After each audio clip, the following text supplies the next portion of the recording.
Hello friends, welcome to Bangalore Samayal. இன்னைக்கு நம்ம பார்க்க போற recipe funnel cake. funnel use பண்ணி பண்றதால தான் இந்த கேக் வந்து funnel cake ன்னு சொல்றாங்க. இது யுஎஸ்ல டூரிஸ்ட் பிளேஸ்ல வந்து ரொம்ப ஃபேமஸான ஒரு ஸ்நாக் ஐட்டம். குழந்தைகளுக்கு எல்லாம் ரொம்ப பிடிக்கும்.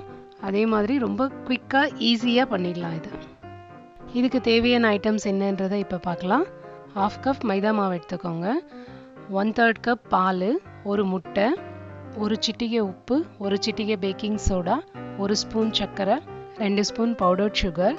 இது ரெடிமேடா கடையிலயும் கிடைக்கும், இல்லைன்னா நீங்க மிக்சியில போட்டு அரைச்சி எடுத்துக்கலாம். நம்ம அடுத்ததா மாவு ரெடி பண்ணிடலாம்.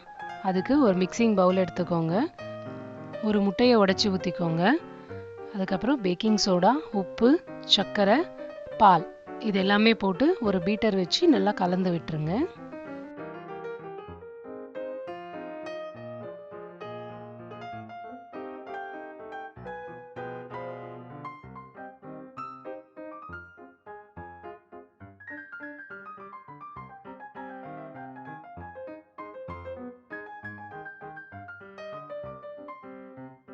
இது நல்லா கலந்ததுக்கு அப்புறமா மைதா மாவு எடுத்து வச்சிருக்கோம் இல்லைங்களா, அதையும் போட்டு கட்டி கட்டாம நல்லா ஸ்மூத் பேஸ்டா கலந்து வச்சுக்கோங்க.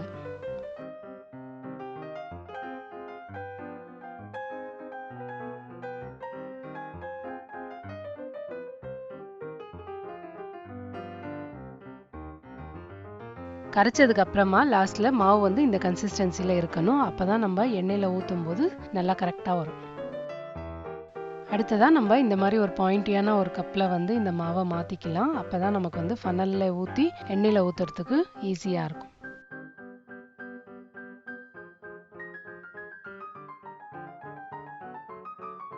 ஒரு அகலமான பேன் எடுத்துக்கோங்க.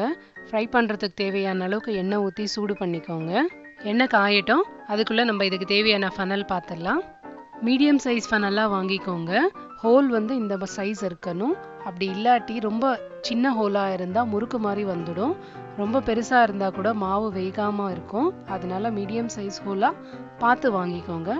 அப்படி ஃபனல் இல்லைன்னாலும் இந்த மாதிரி ஏதாவது ஒரு மெஷரிங் கப்ல இந்த பாயிண்டி ஃபேஸ் இருக்கிற மாதிரி பார்த்து எடுத்துக்கிட்டு இதை கூட நீங்க யூஸ் பண்ணிக்கலாம் ஃபனலுக்கு பதிலா. எண்ணெய் காஞ்சிருச்சு. இப்போ சூடு சரியா இருக்கா நம்ம செக் பண்ணிடலாம். அது எப்படின்னா, ஒரு டிராப் மாவு வந்து எண்ணெயில போட்டு பாருங்க. அது அடியில நிக்காம உடனே பொரிஞ்சு மேலே வந்துருச்சுன்னா எண்ணெய் சூடு சரியா இருக்குன்னு அர்த்தம். இப்போ எண்ணெய் சூடு சரியா இருக்கு. அடுத்ததா நம்ம கேக் எப்படி செய்யறதுன்னு பார்க்கலாம். ஃபனல்ல வந்து ஒரு ஃபிங்கரை வச்சு அந்த ஹோலை க்ளோஸ் பண்ணிக்கோங்க.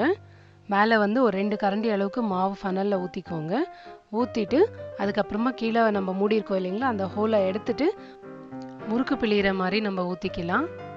இதுக்கு வந்து பர்ஃபெக்டாக ஷேப் எல்லாம் ஒன்றும் கிடையாது, நம்மளோட விருப்பம் தான். நடுவில் கேப் இருந்தால் அதையெல்லாம் ஃபில் பண்ணிடுங்க.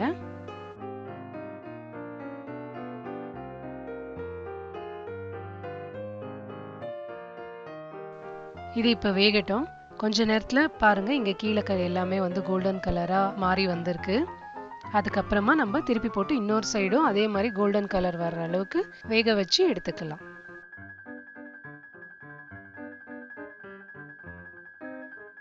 இப்போ 2 சைடும் பொன்னிறமா வெந்துருச்சு. நம்ம எண்ணெயிலேருந்து எடுத்து ஒரு பிளேட்டுக்கு மாற்றிக்கலாம். இது வந்து ரொம்ப குவிக்காக பண்ணிடலாம். ஒரு 10 நிமிஷத்தில் ரெடி பண்ணக்கூடிய ஒரு ஈவினிங் ஸ்நாக். இப்போது பவுடர் பண்ணி வச்சிருக்கிற சர்க்கரையை ஃபில்டரில் போட்டு எல்லா இடமும் தூவி விட்டுருங்க. இதுக்கு மேலே வந்து நீங்கள் ஹர்ஷீஸ் போட்டு கூட கொடுக்கலாம். கிட்ஸுக்கு வந்து ரொம்ப பிடிக்கும். இது வந்து மேலே கிறிஸ்பியாகவும் உள்ள சாஃப்டாகவும் ரொம்ப டேஸ்டியாகவும் இருக்கும். நீங்களும் இந்த ரெசிபியை ட்ரை பண்ணி பாருங்க. எங்களோட வீடியோ உங்களுக்கு பிடிச்சிருந்ததுன்னா பெங்களூர் சமையலுக்கு சப்ஸ்கிரைப் பண்ணுங்க. உங்களோட ஃபீட்பேக் அண்ட் கமெண்ட்ஸை கீழே போஸ்ட் பண்ணுங்க. மறக்காம பெல் பட்டனை ப்ரெஸ் பண்ணிடுங்க. தேங்க்யூ.